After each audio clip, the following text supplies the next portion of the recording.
Hey everybody, it's Safi and Marco Dish Out on Movies, the only movie review show on YouTube to review movies in terms of food. It's just Marco here once again, and I am here today to do another part of Let's Make a Movie.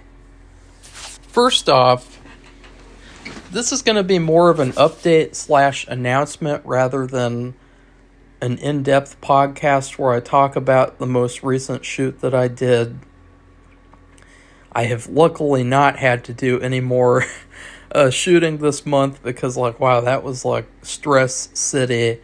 And so that's the first thing that I wanted to sort of talk about was that in reflecting, I probably should have been a lot more prepared because for all three, or I guess two out of the three shoots, I was kind of ill prepared. And I think that I need to do a lot more preparing before I actually set up shooting. I just think that a lot of it is worrying about actor schedules and having to shoot with people before they're gone, etc., etc. Like the one guy moving to Florida next month. So, with that being said, all three of these shoots were really, really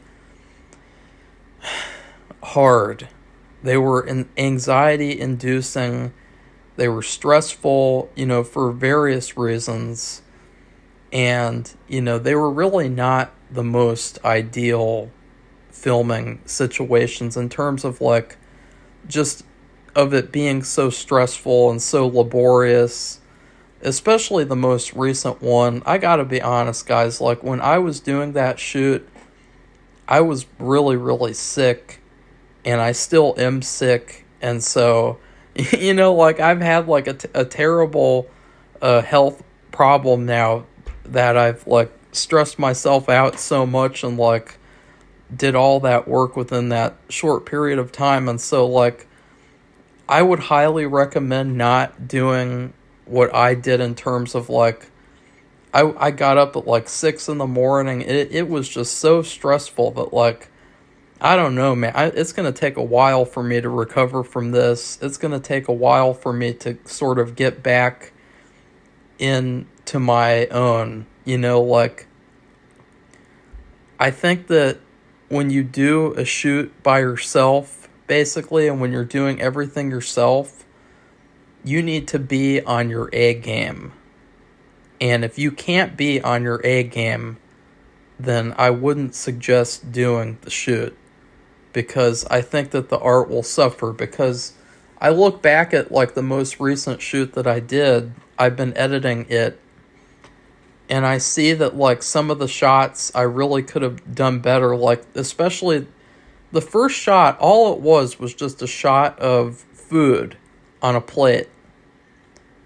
And somehow, I just did not get what I wanted to get. I was okay, instead, for some reason, I'm going to do this. And it's I do that when I get really anxious and stressed out.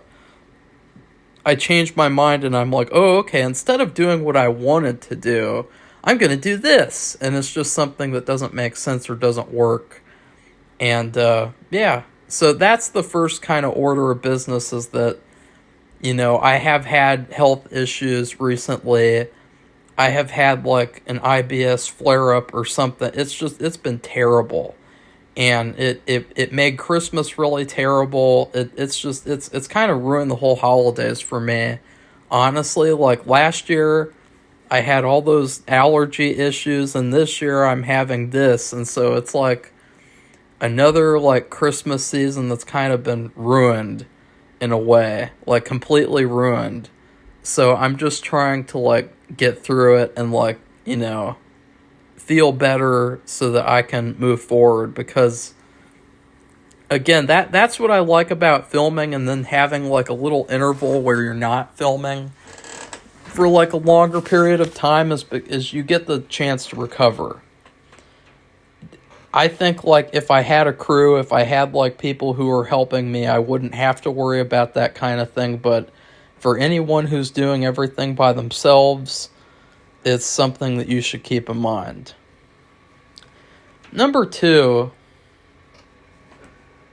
I've been reflecting, and I wanted to share a lesson that I think that I learned all too well. And that is, I've been looking back on all the footage that I've shot, and I've been looking back on both films, because obviously I just started one of them, and the other one I'm like kind of halfway through, I guess. And I feel like with my first movie, besides going a little too ambitious, I also made a big mistake. And that mistake was reshooting the waitress sequences with other actresses. Because here's what happened. Because I want to go over, like, I want people to really understand these lessons so that when they're making their own movies, that, like, they don't make the same mistakes. So, you guys know, at the beginning of the year, I get these two actresses to come here. They were the first ever actors that I ever worked with in person. It was a great experience. I had a lot of fun. It's probably like one of my favorite things that I did all year. And I really loved working with both actresses. I thought that they were both really, really nice. I thought they were both really professional. And, you know, honestly, like, the footage was really, really good, except for in the indoor sequences at this restaurant set. I had not done a good job with the set design, and I had not done a good job with setting up the curtains and everything, and it looks, to me, it looks kind of bad. It looks like, clearly, like, okay, like, this is like a set, this is not like an actual, like, restaurant. And so, you know, I did a lot of things for these people. You know, I gave them both recommendations, written recommendations that they could use forever. I gave them both, or I reimbursed both of them for, you know, whatever, or actually it was just one of them I had to reimburse. I reimbursed one of them for her, for driving here. I reimbursed her within a week. So I reimbursed her very fast, and, you know, and I was like, you know, okay, guys, like, you got to come back to film. We got to do reshoots because it's in the contract that you will do reshoots if it's necessary. And neither of them reached out to me for months and months and months and months. And it got to the point where it was just kind of like irritating, because it's like, you know, you two signed a contract. And again, like, I don't know why people sign contracts that they don't intend on following through on, because contracts are legal documents. I mean, it's not just some piece of paper that you sign so that you can feel like a big boy or a big girl or a grown-up person. No, you sign them because they're legal agreements. And if you don't follow through on them, then you should be penalized for it. One of them did actually end up reaching out to me and asking about what dates was I thinking of, but then she did not get back to me again. And that's when my former co-star came here, and you guys all know how that turned out. You guys know how the film was almost completely destroyed, and it was becoming an entirely different movie than what I wanted it to be. It was turning into a bad movie on purpose, which would just make a bad movie in general. You know, like, that's the thing. It's like, okay, if my movie turns out to be a bad movie, I want it to be a bad movie on my terms. Like, I want it to be because I wanted it to be good, and then it turned out to be bad. I don't want it to be bad because I purposefully did shitty work or something. Like, so one of her main things, my former co-star, was she said that like, we needed to reshoot all of the waitress stuff because she didn't like one of the waitresses. And again, it's like, I don't know why I was listening to this bitch, because it's like, okay, you're an actor. You're not in charge of the movie. You have no authority here. So I don't know why you're deciding that you didn't like this waitress and you didn't like this actress. And then number two, she completely fought back against my idea of having two actors and having them be like, well, I'm not going to really get into it, but it's kind of like a Lynchian idea that I was going for, where like you would shoot with two actors and then use like both of their footage like cut together in a weird way, like kind of like in a Frankenstein kind of way. I wanted to do that to kind of experiment and see how it would turn out. And honestly, I'm not being like facetious when I say this. The one of the sequences is actually like my favorite thing that I've ever shot because of how well I edited it and how well it translated from what I was envisioning. And what she did, my former co-star, was she got into the editing app and she completely changed the entire sequence. And she didn't let me save the original sequence. So I lost the original, like, really good version of this sequence that she destroyed. And so, like, because I was, like, under a spell, and so I was letting her take over the movie, and I was letting her ruin it. And her idea was, we need to reshoot all this because it's not good enough for something. And that's the thing that I've really come to learn about making a movie at this level, is that, like, look, nothing is going to be perfect. Nothing is going to be exactly how you wanted it to be. And so what I did was I spent a lot of extra time finding new waitress actresses. One of them turned out to be such a fraud that she came up with a false story about me or something. Like, one of them completely turned out to be like a huge mistake in hiring, because she turned out to be extremely unprofessional. And then the other one, she's playing another character that she was originally supposed to play, and she played the waitress. And so what ended up happening was, then I got one of the waitresses to come here. And this was all like a huge disaster, by the way. This was all just a huge disaster of like, oh, I can get one, but I can't get the other because she's busy. But then there was this other woman who was going to come here, and then it was like, oh no, I can't because my schedule's too busy. And so I ended up shooting with one of them in like August or July, and she turned out to be, I really enjoyed working with her. I thought that she was really nice at the time. I thought that, she was very enthusiastic about the movie. She autographed the poster. She told me which seats to reserve for her and her parents and her whole family. She took pictures with me. She did an interview. She left for lunch, and then she came back to shoot more. She took a picture of the poster so that she could show it off to her family and friends. She followed the movie's Instagram. Like, she was extremely excited about the movie.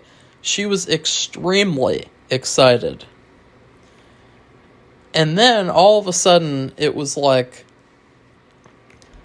she wasn't, or something. I have no idea what her problem was. But all of a sudden, she canceled at the last minute after I postponed shooting with her another time. So that was another thing that happened, was like, I postponed shooting for months just to accommodate this young woman who, frankly, I shouldn't have had to accommodate at all. I mean, I wanted to get this shit over with as fast as possible. And in shooting that sequence, I felt like this is just stupid.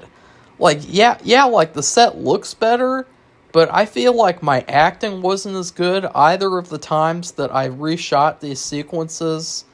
I feel like, in general, like, I think that all the original stuff that I got was good enough. And it was good enough to the point of where I would say that, like, that's, like, some of my favorite footage that I've ever got because I felt like it was exactly what I wanted. It was exactly what I was intending on. And then I wasted time shooting with this fraud who ended up making false complaints about me because I confronted her and I said, you signed a contract and you're breaching your contract by not showing up now. So then she quit for no good reason. She didn't give any actual legitimate reason. Terrible, terrible, terrible person. Very unprofessional. And then I got the other person to come here to shoot the other half of the waitress footage.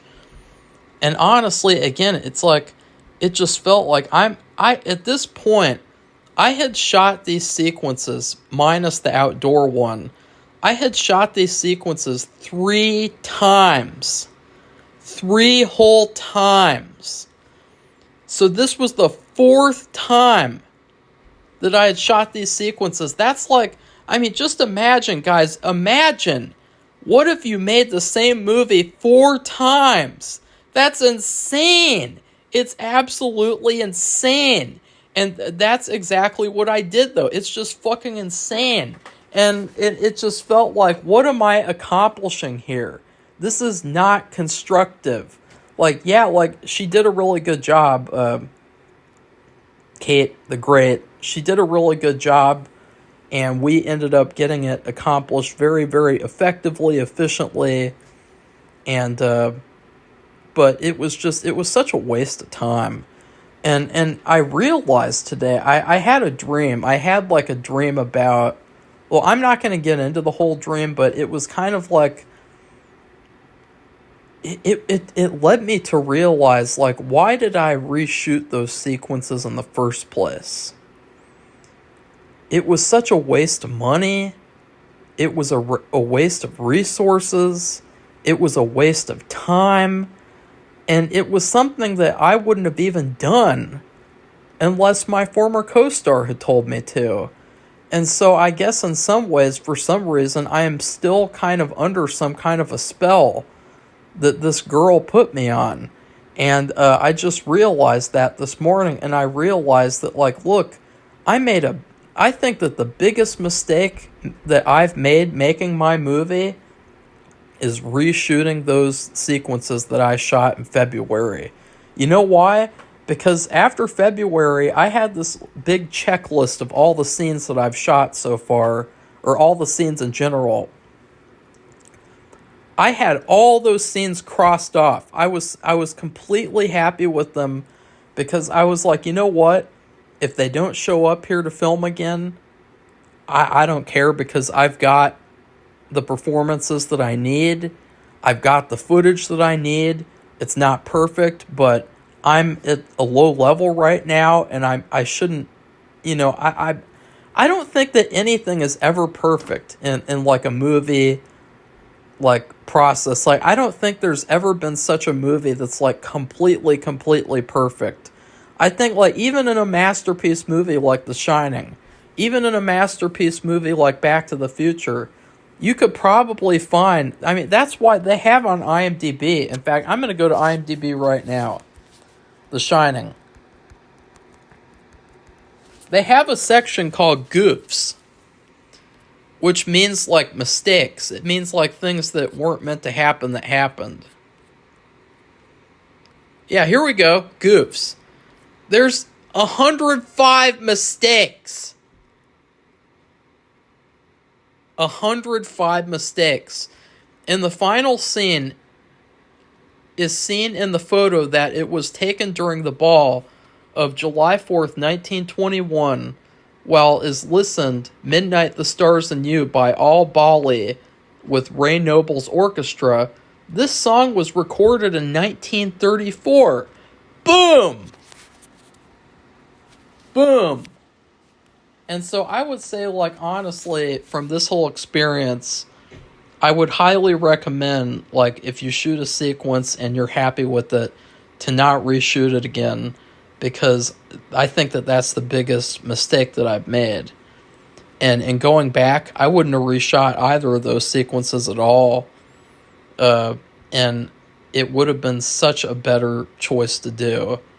And so that's my next thing. And my last thing is I might be delaying my original first movie again. I might be delaying it to December, depending on how long it takes me to get out of this sick funk that I am in right now. And the way that I'm sort of thinking of structuring working on these two movies is that I'm thinking about, like, okay, like, next month I'll work on one movie, the next month I'll work on the other movie. I'm going to take things a lot slower. I'm going to be a lot more methodical. I'm going to plan things out a lot more, because I don't think that there's any reason for me to rush. I don't think that there's any reason for me to be like, okay, I have to get this done by a certain period of time. And I honestly, like, I really don't want any movie of mine to ever come out in August. Because, I don't know. So what I'm kind of thinking of is I'm thinking of releasing my original movie in December of next year, so that it can be like, because that's what I wanted in the first place. I wanted to release it in December. I think that it's very much like a December movie, for good or for bad reasons, I guess you could say. And then my second movie, I might try to aim it for Valentine's Day of next year. But again, I'm not going to rush. And I'm just going to work on one movie a month. I'm not going to do this thing where it's like, okay, I just filmed all that stuff for my other movie, and then I'm going to film all this stuff for this movie. I'm going to be only working on one movie a month. And, because probably I shouldn't have started working on a second movie to begin with. But I thought that it would have been a lot simpler. And again, I was wrong, because no matter what, you can't escape the frauds, and you can't escape the posers and the talentless hacks that you find on these casting websites who go out of their way to deliberately waste your time. That's just kind of like inevitable. Like they're kind of like, I would say, like, in terms of all the obstacles that you could face while making a movie, the frauds are like the number one obstacle. Because if I had a small group, like 5 people or less, 5 actors, 5 crew members who were readily available and who desired to work, then I would have already had a movie done by now. That's all I'll say. And I know that that's kind of like a cliche thing to say, like, oh, like nobody wants to do the work, but it's really, really true. There's a very small amount of people who are in the film industry who actually want to put in the work. And all the rest of the people are a bunch of frauds. And they don't really want to do anything except for sit around and play pretend that they're in the film industry.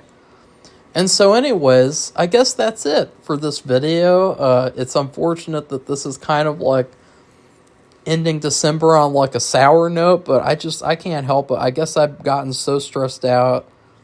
I've gotten so anxious about filming that, like, I've just, like, completely, like, ugh, I just feel terrible now. So I'm gonna rejuvenate myself, and I'm going to come back better than ever.